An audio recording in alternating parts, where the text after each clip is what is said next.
All right, man. Let's talk about the great debate. A lot of people debating on social media, and obviously, that has no real bearing on what's gonna happen. But a lot of Piston fans, either on the Brunson side of things or on the Ayton side of things, on how they gonna spend this money. Now, like I said before, Dallas already reportedly has been said that they're not gonna facilitate any sign and trade, right? And we also have some other news on Jalen Brunson. Alex sent it to me, so let me pull this up real quick. Um, And apparently, they had an opportunity in Dallas to sign Jalen Brunson to extension for $55 million, and they didn't offer him the extension. And now his father's saying that they ain't doing no discounts. So let me pull this up. They saying they ain't doing no discounts. Shout out to the boy Alex. Um, you know, they say that they ain't doing no discounts. Real quick, they say, the Dallas Mavericks had the chance to extend Jalen Brunson 4 year, $55 million. It didn't send an offer. Now heading to free agent, Jalen Brunson's father made it clear ain't no discount. So there you go. So, you know, they had an opportunity to um, to make it happen, and for the most part, um, they ain't do it. So according to ESPN, Rick Bronson made wants the Mavericks to express their interest in signing his son to a long-term contract. He claims we've got to figure out if Dallas wants him, not words. Ain't no discount. So don't put it on us. Don't tell me you love me. Show me. Jalen Brunson has been on fire. This all stemmed from his success in college. Now the young guards aim to become a top priority for the Mavericks. Rick Bronson might be right. Experts believe Jalen Brunson is due for a big payday. The floor for Bronson's next contract will be an average of annual $20 million. The high end estimate is around 25 per year per ESPN. With how well he's playing, the Mavs have to consider signing Jalen Brunson to a long term deal. So we should see Jalen Brunson receive a large deal in the offseason, according to ESPN. Mark Cuban has stated that his plans to re-sign Bronson is well aware the price tag has become significantly more expensive.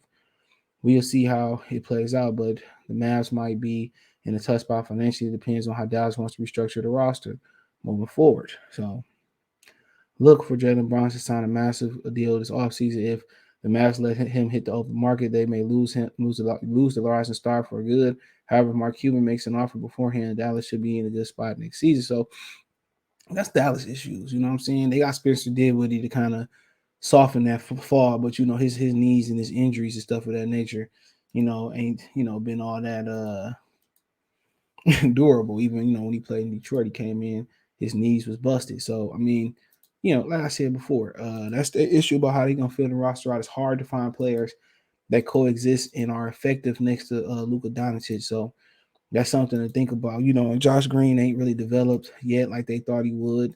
That also is hurting.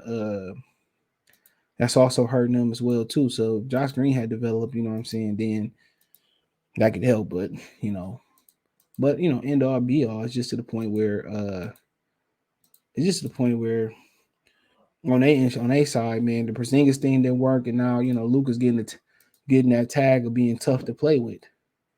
So when you get that tag with being tough to play with, what I'm saying, and you find guys who can fit the bill, then that is what it is. But you know, moving on, there's some people that won't Deandre Ayton for some godforsaken reason.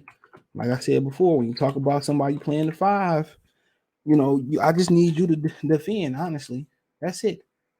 I just need you to defend. That's it. And DeAndre Ayton don't defend, and he don't.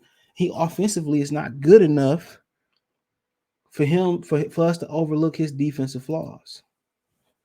And then you forgot when he got to Dallas, he started talking. When he got to Phoenix, he started talking about it's my team. Like you ain't did shit as a rookie. He said it's my team, not Devin Booker team. So I don't understand the Pistons fans' infatuation with DeAndre Ayton. If Phoenix don't want to pay him a championship caliber team, why the fuck would we want DeAndre Ayton? Think about that for a minute. Come on, he don't defend. You know, if Bagley stayed healthy, they'd be putting up the same numbers. He might be a better passer than Bagley and a few other things, but they went 1-2. So why would I want DeAndre Ayton? Like, come on, like if he defended, then cool. I mean, like, yeah. But if he defended, he would already have a deal in Phoenix. So I mean, if was a fifth, and we talking about Jalen Brunson, people say, well, I really don't want Brunson. What's not to like? He performing in the playoffs. He tough. He a willing defender. You know what I'm saying? He can shoot it. He can handle the ball. He can play next to people. Ball dominant. He can dominate the ball and play. He can play off the ball. What else you don't like about him? What's not to like? You know, you paying $25 million. Well, we paid Jeremy Grant $20 million. That's what we do, though. We paid Jeremy Grant $20 million, and everybody wasn't sure about that. And Jalen Brunson is more of a, he's more of a quality of a $20 million player, 25 or even $25 million player with a league going than Jeremy Grant was coming to Detroit. He showed that he was the dude. He showed him that he can be the dude. Without Luka there, they probably would have still run this series. He had a bad game one and came back and balled out. He showed that he can be the guy. DeAndre Ayton, he really ain't showed that he can be the guy. Even with Chris Paul out there, they got popped one of them games. He played well, but he also gave up a ton of rebounds and a ton of points to the other big fellas over there, like Jonas Valanciunas, which he's a quality guy. But when you talk about what you need at the five position, you need somebody who first and foremost is going to control the paint, athletic, defend the paint, defend the rim, rebound, and be able to just run up and down the floor and catch alley-oops. That's bare minimum. I don't care if you can shoot threes. You know what I'm saying? So I just want you to defend. Now everything else you bring in a plus, posting up, scoring, shooting threes, all that's a plus. But when you come and play the five here, we need you to be the enforcer. We need you to lock down the paint. We need you to rebound. We need you to defend the rim. We need you to be able to get out there and be athletic and just stay in front of some guys, or be able, if you can't stay in front of them, have the length and athleticism to block shots from behind. That's what we just need. That's it. Well, that don't describe DeAndre Ayton. You talking about what you need next to Luke, next to the kid, Cade Cunningham. Same thing you need next to Luka. Somebody that can play off the ball, somebody a willing defender. You got a bigger guard next to him, somebody can shoot, somebody that can get to the paint, that can facilitate, somebody that's tough, somebody can play next to somebody ball dominant. If they get in foul trouble, you need him to control the rock and run the offense. He can be that guy in spurts. That's exactly what you need. And he's pretty young. What are you, 25? He come from good lineage and from Villanova. He 25, 26 in Arkansas. He young. Now, if you had to ask me, I'm gonna pay 25, I might as well just throw the 5 on Zach LaVine and do a sign and trade and pay Zach LaVine 30. That's my opinion. I'm going to $25 million a year, get Zach LaVine. So you gotta understand, inflation is changing everything. That's what people gotta understand. Inflation is changing everything. Them super max deals going up. You always can sign something like, what is it, 4 or 5 year deal for $254 million. Come on, it's a lot of money. That's a lot of damn money. It's a lot of damn money.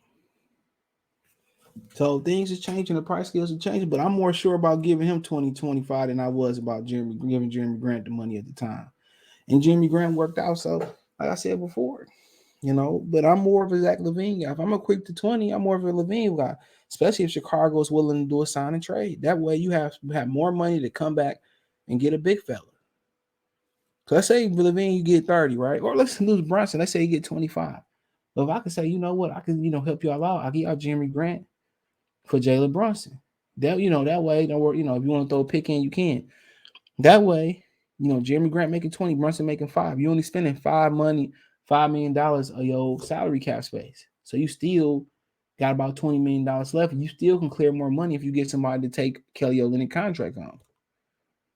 So in that scenario, if you get somebody to absorb Kelly Olynyk contract, in that case, you have $33 million still in cap with the Olynyk move. Same thing for Zach LaVine. If he get 30, you know what I'm saying? I trade Grant. The difference is 10. I move Olynyk, and then I got what? Got some more money to play with. You know what I'm saying? So yeah, I got some more money to play with. What, $7, $8 million to play with. Extra. So I'm in, I'm still in the game about 27, 28 million mark, depending, give and take, is that what the exact salaries is. So I still can, that's why the Portland soundtrack, I still can bring on the Levine and the Brunson. And if I can get somebody to absorb the Olenek contract, I still can bring in another max player or another respectable player or a couple guys. I still, in that scenario, I say I brought in Brunson, got K, you know what I'm saying? Let's say I bring in Mo. I put Mo at the 5. So I got Brunson, K, Mo. I'm going to draft Paolo, Shaq, Smith, whoever it may be. I'm going to draft them. You know what I'm saying? And we keep it moving. So, yeah, it's different ways that's why the sign and trade is so important. Dallas saying they won't do it, but, Jeremy Grant can play next to Luka too. He play with Luka too. So you have Spencer Dinwiddie. They want Killian. I can have him too. Dinwiddie, Luka, Jeremy Grant at the 4. You know what I'm saying? And then they can figure out the rest down the road. So, I mean, yeah, with Chicago, it makes sense too, You do. Even though they're in the division, but, you still get a quality player in Jeremy Grant back. We get Zach LaVine, LaVine, Cade, Network, Sadiq. You're going to draft somebody at the 4, and then on a sign and trade scenario, plug somebody in at the 5 and be Gucci. So, yeah, anybody think about like Deandre, Ayton, like, dude, like, you literally could trade Jeremy Grant. Let's say you erase those scenarios. You literally could trade Jeremy Grant, get a conversation, get Mark Williams, and try to get Jalen Durham, and just, get about it. He don't defend the rim. That's the number one priority for what you need at a center. Had Drummond defended the rim, he'd still be here. He don't defend the rim. So it is what it is. Let me know what you girls and guys think. Thumbs up the video, share the video, subscribe to the channel. That subscribe button, it's the bell icon button. Hit all notifications, increase your chance, get notifications. We go live, drop a video. Financially, you want to support the channel, Cash App, $ CJ Good 313, Venmo CJ Good 313, PayPal link description. All my social media links in the description. Twitter's the fastest way to Facebook and Instagram. We got business question, inquiry, response, video requests. Check out Detroit Pistons Talk Players for more videos like this. One time for the one time, Murder Street Sports Talk. Don't forget, check my main channel right here on YouTube, Goodfella TV. It's Goodfella TV right here on YouTube.